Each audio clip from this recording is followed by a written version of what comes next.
புள்ளும் சிலம்பினகான் தொடங்கி எல்லே இளங்கிளியே ஈராக 10 பாசுரங்களாலே 10 பெண்களை அழைத்தாள்.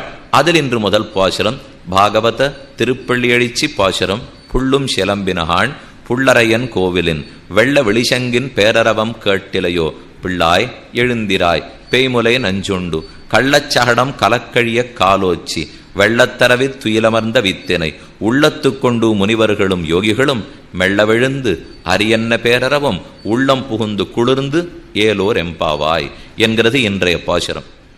பிள்ளாய் அப்படின்னு ஒரு பெண்ணை அழைக்கிறார்கள்.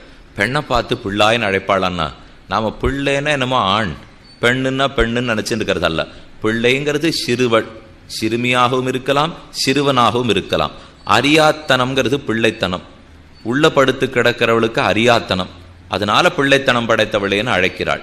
அவளுக்கு எதில் அறியாத்தனம் என்றால் பாகவதர்களோட சேர்ந்து தான் சேவிக்கணுங்கிற அறிவு அவளுக்கு கிடையாதான். அதனால பிள்ளாய் மௌக்தியம் முக்தையாய் எது சரி எது தப்புன்னு தெரியாமல், அடியார்களோட சேர்ந்து பெருமான சேவிக்க போகணும்னு தெரியாமல், கூடி பாகவத சமாகமத்தினுடைய ஏற்றம் தெரியாமல் உள்ளே கிடக்கிறாய், எழுந்திருந்து வா.